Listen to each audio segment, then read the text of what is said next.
Para quem tem ansiedade, é muito bom. Mas a meditação, quando a gente fala de meditação, a primeira coisa que me vinha na cabeça era aquele guru na Índia fazendo Aquilo é um tipo de meditação.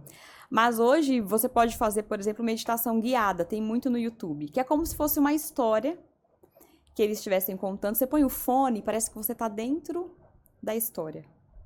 Então, até assim, tem criança que faz meditação guiada. Então, eu gosto que tem de Harry Potter, de Nárnia. Então, você vai ouvindo ele contando a história e é como se você fosse um personagem daquela história. É um tipo de meditação. Porque o seu pensamento sai do futuro ou do passado e fica no presente. Então, isso te gera um relaxamento. E é uma coisa que eu faço praticamente todos os dias, antes de dormir, no meu momento. Eu falo, eu não posso pensar, não quero pensar em trabalho, em faculdade, em nada. E aí eu consigo relaxar. Cara, pra mim é super difícil esse tipo de... Eu não consigo focar assim, sabe? Eu também não conseguia, foi uma batalha. Tipo, vou escutar uma história pensando... de um livro, né? Aí tem os audiobooks, eu coloco ali pra escutar, dá 15 minutos eu já tô pensando em outra coisa, a hora que eu vou outra coisa, eu tenho que Mas essas meditações, você é um personagem da história. Pode ser que dessa forma Entendeu? seja então, assim, mais ele fala, fácil. imagine, por exemplo, que você tá numa sala e você tá descendo as escadas.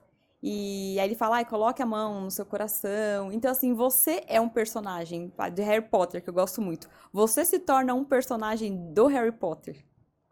Então, isso é uma coisa, assim, que, se parar pra pensar, algo da nossa infância, né? Porque quando os nossos pais, né? Não sei se vocês têm filhos, quando você conta a história ali, a criança tá imaginando, prestando atenção só naquilo. E é algo que a gente precisa resgatar. É um tipo de meditação. Então, eu gosto, faço, e quando eu tô, assim, às vezes ansiosa, é o que eu faço também. Dependendo das crises, às vezes acontece de eu ter algumas crises ainda hoje em dia, aí eu tomo a medicação, não tenho medo de tomar medicação, a medicação tarja preta. Tarja preta ela não é uma medicação ruim se você sabe usá-la da forma correta. Certo. Como assim? Ela tem que ser realmente... Preocupar com ela, vamos falar em quantidade de uso, de dose, Imagine que ela é um SOS. Ela é um bombeiro. Certo. Não é uma coisa que você vai usar todo dia. Tem gente que só dorme se tomar Rivotril, Zolpidem, Frontal, senão a pessoa não dorme. Então, assim, nos momentos que eu tô numa crise de pânico, né, que eu tô com aquela sensação de terror súbito, como se tivesse acontecendo alguma catástrofe, eu sei que isso é algo que tá na minha mente, que não tá acontecendo nada. Respiro fundo, pego a medicação, coloco debaixo da língua, 5, 10 minutinhos, passou. O efeito é rápido. O efeito é muito rápido. Então, é para esses momentos que a gente utiliza esse tipo de medicação. Então, faço exercício de respiração, né? Tudo aprendi na terapia. Não deu certo, já pego a medicação e tomo. Não vou ficar ali esperando entrar, né, no desespero. E os colaterais disso aí? Então, a medicação tarja preta, se você tomar ela de uma forma mais responsável, dessa forma, não vai ter colaterais, assim. Eu, por exemplo, com o Rivotril, é uma medicação que eu não me dei muito bem com ela. Porque eu sentia que eu ficava muito desmemoriada. Mas aí, o que eu fiz? Eu observei e falei isso pro meu médico. Olha, quando eu tomo Rivotril, eu fico me sentindo assim. Vamos trocar a medicação, Nath. Tem uma outra medicação, que é o Alprazolam, o Frontal, que ele tem a mesma forma de atuação e ele não traz esse efeito para o corpo, porque ele sai do corpo mais rápido. Em 12 horas ele sai. O Rivotril demora 24. Pronto, resolveu o problema. Resolveu. Cara, essa questão de saúde mental não é exata, né? É muito doido isso aí, né? Tipo, por exemplo, sei lá, tô com a herpes zoster, e aí eu tô com a herpes no corpo, eu tenho que tomar 2 antivirais. Essa herpes tá perto do olho, tá perto do olho, então você tem que tomar 4 antivirais. Então já tem a medida certa, a quantidade certa e o que você vai tomar. Né? Quando se trata de saúde mental, igual esse caso aí do Rivotril, não deu certo, vamos trocar pro outro. Às vezes acontece, sei lá, a pessoa tá tomando 2 doses, não, tem que diminuir para 1 dose. Às vezes você começa a tomar um remédio e deu tudo certo, só que você não tem mais desejo sexual no seu parceiro. Você tem que trocar de novo também. Isso é uma coisa, cada corpo ele responde, cada organismo responde de uma forma à medicação, né? Então, Essa questão do libido é algo que muitos seguidores trazem pra mim. É um sofrimento muito grande pra eles, muito grande. E teve uma medicação que eu tomei que eu tive esse problema, mas assim, tudo tem que ser falado pro psiquiatra, porque as pessoas não falam. Se o efeito colateral da medicação está te trazendo sofrimento, conversa com o psiquiatra. E aí eu comecei a levar isso, né, para os psiquiatras que me acompanham. Gente, o que a gente faz? Eles já falaram, tem forma de resolver isso, tem uma outra medicação, ou você troca, ou você coloca uma outra medicação, assim, existem formas de você resolver isso. Mas, às vezes, as pessoas ficam com vergonha de falar desse assunto com o psiquiatra. Eu acho que não é sempre vergonha, eu acho que é o que você falou. A gente não tem régua de medida para isso. Vamos pensar no libido. Às vezes, a pessoa pensa assim, pô, tô cansada, o casal às vezes já não era tão ativo. E o que eles não percebem é que esse prazo acabou se alongando, sabe? De encontro, de carinho. Só que ficou normal, porque quanto mais o tempo passou, sabe? Mais natural ficou para eles não terem esse momento. E aí acaba sendo um colateral que eles não percebem que está acontecendo, porque naturalizou, sabe? Ah, não, a gente gosta muito dela, mas a gente não tem atração.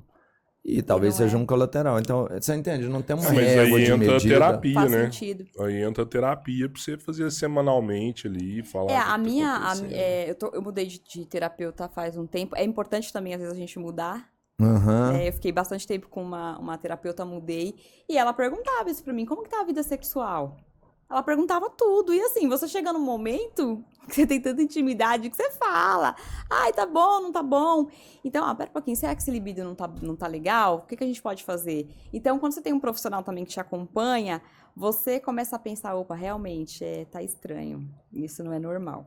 Nossa, mas você acha importante mudar assim? Eu não sei se eu... Acho que era algo que eu não faria, sabe? Tipo, pô, já tô contando tudo pra aquele cara ali. Então, hoje... Vou contar pra mais um agora, mais gente sabendo. Mas hoje, como estudante de psicologia, eu percebo que é importante porque para eu entender e ver abordagens diferentes de trabalho. Porque assim, eu acho que nós mudamos sempre. Nós estamos sempre em mudança. Então, a Natália de 2019 não é a mesma Natália de 2024. Então, a abordagem que a minha psicóloga trabalhava não faz mais tanto sentido para mim hoje. Outra abordagem faz mais sentido. Alguém que consiga, sei lá, falar sobre coisas que, de repente, ela não falava. Então, eu acho importante. Tem gente que não gosta. Eu vou ter que explicar tudo de novo. Tem muita gente que fala, eu não quero. Eu não tenho problema, eu falo tudo de novo. E você acha que essa abordagem é um DNA do profissional ali, tá nele e não muda? Você vai definir, né, a sua abordagem. Quando você se forma, né, e você vai para a área clínica, então você vai definir, porque assim, não tem como você trabalhar com várias abordagens. Eu vou trabalhar com a terapia cognitiva comportamental e vou trabalhar com a psicanálise. São coisas divergentes. Sim, sim. Assim, totalmente pensamentos diferentes. Então, assim, tem muitas abordagens dentro da psicologia. Você até falou isso no começo da nossa conversa, que o problema dos seus primeiros psicólogos foi a abordagem deles, né? A abordagem e também a forma como o profissional lidava com todo, né? Como eu falei, existem profissionais e profissionais, gente. E infelizmente tem pessoas que trabalham com determinadas coisas, mas não tem, às vezes... A gente estava conversando antes sobre pessoas da área de pesquisa, que às vezes a pessoa sabe muito e ela, se você trouxer aqui, ela vai travar. Psicologia é isso. Eu na minha sala, tem pessoas na minha sala que, na faculdade, que a pessoa pode ser um excelente aluno, mas ele tem dificuldade de se comunicar. Uhum. Então, assim, vai ser meio difícil para ele trabalhar na área clínica. Então, ele vai para outra área da psicologia. Mas a pessoa fala, eu vou para a área clínica, vou atender. Então, assim, é complicado, né? Qual a abordagem que tentou com você no começo que não deu certo? Então, foi a TCC, que é a mais usada. Eu gosto da TCC. Teve a psicanálise, que eu não gostei muito. Isso vai de cada um. A psicanálise eu não curti muito. E aí depois, essa outra psicóloga a gente trabalhava com a TCC e um outro método que chama EMDR, que ele acessa memórias. Você faz um movimento com os olhos, com o braço, e aí você consegue acessar memórias. É uma coisa bem legal. Normalmente, neuropsicólogo trabalha com ela. Uhum. Então, você consegue acessar traumas. Tipo uma regressão, assim? Não é exatamente uma regressão, mas é como se você consegue lembrar. Eu consegui lembrar coisas da minha infância, por exemplo, e entender alguns traumas que eu vivi, alguns medos, né? Teve uma cena que eu lembro que eu tava fazendo um movimento, né, assim, e aí eu lembrei de uma cena, eu, tipo, correndo com a minha irmã, indo pra casa da minha avó. E aí, e depois meu pai ia lá, eu tava com uma mamadeira, e meus pais estavam brigando. E aí eu comentei com a minha irmã, que é mais velha, você lembra disso? A minha irmã falou, não, isso não aconteceu só uma vez, isso aconteceu várias. Aí eu falei com a minha mãe, mas você tinha uns 2 anos, como é que você lembra? Então, Caramba! foi uma coisa assim que pra mim foi impactante, né? Aquela situação de eu correr e tá com a minha irmã e meus pais discutindo. Né? Então, Resgatar assim, uma memória de 2 anos é realmente fica encontrar isso lá dentro. Fica na memória. Você não acha que você pode ser enganado nisso, não? Ser enganado nisso? Uma memória falsa, assim? Então, eu sou bem cética. Por isso que eu fui perguntar pra minha mãe e pra minha Sim, irmã, sim, entendeu? você fez o certo, né? Porque eu sou bem cética. Mas às vezes a mente sabota, né? Sim. Tipo, ó, você foi abusado quando você era pelo seu tio ali, que acontece pra caralho. A maioria dos abusos tá dentro de casa. Né? Mas às vezes não foi. Realmente, aí eu falo, eu sou super cética com essas coisas, muito cética. Então, por isso que eu falei, será? Aí eu falei pra psicóloga, eu falei, eu vou confirmar com a... E aí teve outras coisas que eu lembrei, que aí eu já era maior. Já tinha 10, 11, 12 anos, aí você já consegue recordar. Mas essa minha irmã falou, não, isso realmente aconteceu. Minha mãe, eu falei, caraca. O fato de ser, assim, você falou que você troca e é legal e é até interessante fazer isso. Às vezes, quando meus meninos eram novos, eu sempre levava em 2 médicos, sabe? Assim, que quando é bebê, até não sei que idade, todo mês, por exemplo, você leva lá pra medir, pra olhar se tá tudo certo e tudo mais. Eu sempre levava em 2. E aí mesmo, pra que você fala? Eu tenho um plano, é baratinho, leva um e leva no outro. Às vezes um não vai perceber uma coisa e o outro vai perceber alguma coisa. Isso, eu sempre quis uma segunda opinião. Você acha que é interessante ou isso pode bugar o cara nessa hora? Não, eu sou da pessoa que eu vou pedir uma segunda, uma terceira opinião, uma quarta opinião. Eu sou bem daquela pessoa que eu quero pedir a opinião de outros profissionais. Tanto que não tem problema, então, disso aí, mais um. Não. Tanto que, assim, eu mudei, tem acho que uns 6 meses de psiquiatra também. Também mudei. A hora que você chegar no próximo, ela fala assim, só vai vir aqui um mês mesmo. E aí eu conversei com a minha Não, mas agora eu vou ficar bastante tempo, doutor Felipe. E aí eu conversei com a minha psiquiatra, né? Mesmo porque com a minha evidência nas redes sociais, tem muito psiquiatra que quer me atender. Sim. Um monte. Nath, quer ser minha paciente? Nath, quer ser minha paciente? Você virou meio cobaia. Eles querem. Não, eles são fofos mesmo. Ai, Nath, como é que você tá? E aí querem atender. E aí eu conversei com a minha psiquiatra e com a minha outra psiquiatra e ela falou uma coisa brilhante pra mim. Eu acho que foi de muita humildade. Ela falou, Nath, mude, sabe por quê? Às vezes a gente tá tanto tempo com o paciente que ele tem algum transtorno, algum sintoma que eu não consigo enxergar. Porque pra mim, ela falou, pra mim, por exemplo, você tem transtorno de ansiedade e depressão leve. Se você tiver outro transtorno, eu não consigo enxergar, porque na minha cabeça, desde 2018, você tem isso. Sim.